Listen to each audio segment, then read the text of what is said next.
اللہ کے حبیب علیہ السلام مسجد نبوی شریف میں بیٹھے ہوئے ہیں. ایک طرف افضل البشر بعد الانبیاء بالتحقیق امیر المؤمنین یار غار مصطفیٰ یار مزار مصطفیٰ حضرت سرکار صدیق اکبر رضی اللہ تعالی عنہ بیٹھے ہوئے ہیں.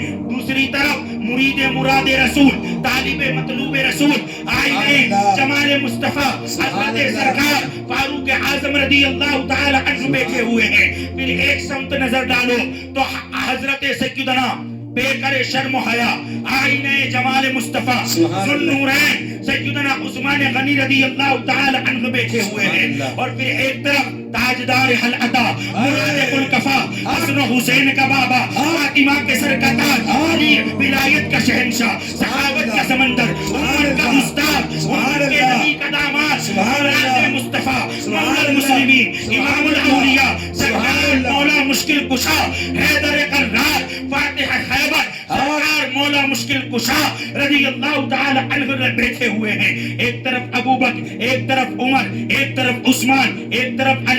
کہیں طلحہ بیٹھے ہوئے ہیں کہیں زبیر بیٹھے ہوئے ہیں کہیں بلال بیٹھے ہوئے ہیں. صحابہ آقا کے درمیان ایسے بیٹھے ہوئے ہیں جیسے ستاروں کے بیچ میں چاند ہوا کرتا ہے. اللہ اکبر. اللہ کے حبیب علیہ السلام صحابہ کے درمیان میں ہیں. حضرات محترم بغور میری گفتگو کو سنیے گا. ایک شخص بڑی گھبراہٹ کے ساتھ بہتے ہوئے قدم کے ساتھ ڈگمگاتے ہوئے قدم کے ساتھ پیغمبر اسلام اللہ کے حبیب امام الانبیاء صلی اللہ تعالی علیہ وسلم کی بارگاہ میں آیا اور آ کر کہنے لگا بڑے غمگین لہجے کے ساتھ یا رسول اللہ صلی اللہ تعالی علیہ وسلم میرے والد کا انتقال ہو گیا لیکن حال یہ ہے کہ میرے والد کو کوئی غسل دینے کے لیے نہیں آ رہا ہے کوئی کفن کے اہتمام کے لیے آگے نہیں بڑھ رہا ہے. اللہ اکبر. آقا علیہ السلام نے جب اس شخص کا یہ حال دیکھا تو حضرت سرکار صدیق اکبر سرکار فاروق اعظم ان دو صحابی کو حکم فرمایا کہ تم دونوں جاؤ اور جا کر کے ان کے غسل کا اور کفن کا اہتمام کرو.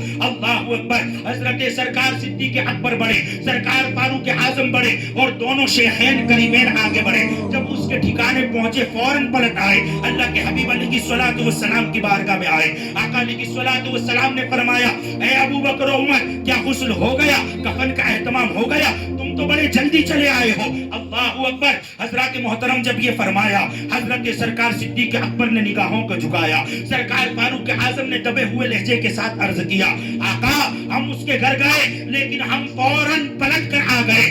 بات یہ ہے مسئلہ یہ ہے کہ ہم جب گئے گھر پر اور ہم نے میت کو دیکھا تو حال کیا ہے میت کا جسم انسان کا نہیں ہے میت کا جسم انسانوں کی طرح نہیں ہے بلکہ میت کا جسم خنزیر کا بن چکا ہے سیاہ خنزیر کی طرح بن چکا ہے. اللہ اکبر. اللہ کے حبیب علیہ السلام نے جب یہ سنا آپ بنفس نفیس خود تشریف لے گئے اور آپ نے دعا کے لیے ہاتھ اٹھائے. جب نبوت والے ہاتھ رب کعبہ کی بارگاہ میں دراز ہوئے اجابت میں آپ کی دعا جب قبول ہوئی پھر کیا ہوا حضرات محترم اس کا جسم دھیرے دھیرے بدلنے لگا اور جو خنزیر کا جسم تھا اب وہ انسان کے جسم میں کنورٹ ہو گیا دوبارہ اپنی اصل حالت پر آ گیا. غسل دیا گیا کفن کا اہتمام ہوا.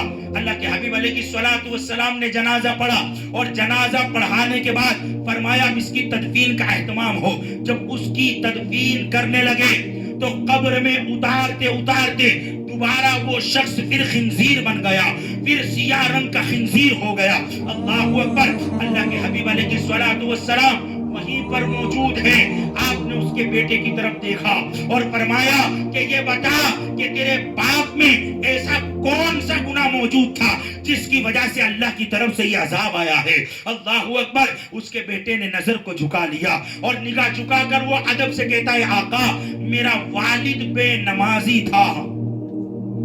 اللہ اکبر.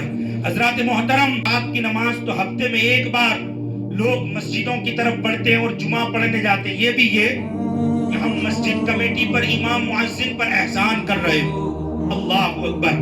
اور سرکار شاہ عالم رضی اللہ تعالی نماز پنجگانہ نماز تہجد فرض اور واجب نمازوں کے ساتھ ایک دن اور ایک رات میں حضرت سرکار شاہ عالم رضی اللہ تعالی عنہ 1000 نوافل ادا کیا کرتے تھے. سبحان اللہ سبحان اللہ. 1000 نفل ادا کیا کرتے تھے. ہم سے فرض چھوٹ رہا ہے, ہمیں کوئی پرواہ ہی نہیں ہے. مسجدوں سے آواز آتی رہی, حی علی الصلاۃ, حی علی الفلاح, آؤ کامیابی کی طرف آؤ, آؤ فلاح کی طرف آؤ. لیکن افسوس, ہم کامیابی دنیا میں تلاش کر رہے ہیں, ہم کامیابی دنیا کی مصروفیت اور مشغولیت میں ڈھونڈ رہے ہیں. اور رب کے گھر سے آواز آتی رہی, کامیاب ہونا چاہتے ہو تو میرے گھر چلے آؤ, کامیاب ہونا چاہتے ہو, فلاح پانا چاہتے ہو تو میرے گھر میں آ جاؤ. لیکن